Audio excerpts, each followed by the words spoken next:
ఆడదాని మీద అంత గౌరవం ఉన్నా నువ్వు కనబడి నా దేవుడి కంటే నాకెంతో ఎక్కువ. తాళి లేకుండా మీరు భార్య ఎలా అయ్యారు? ఎందుకు కాకూడదు? ఈ రోజుల్లో ఎంతమంది మగాళ్ళు తాళికి ఇవ్వాల్సిన గౌరవం ఇస్తున్నారు?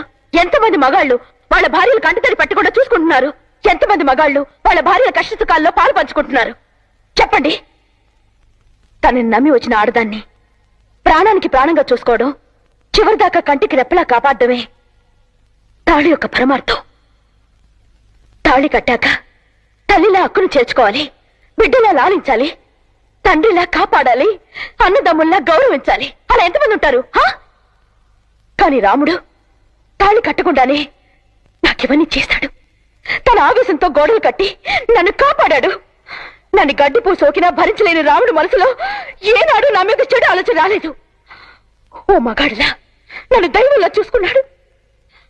అలాంటి రాముడు నాకు భర్త అని చెప్పుకోవడానికి నేను చాలా గర్వపడుతున్నాను. రాముడు, నువ్వు ఏ తాళైతే నాకు బహుమతిగా ఇవ్వాలనుకున్నావో ఆడదాని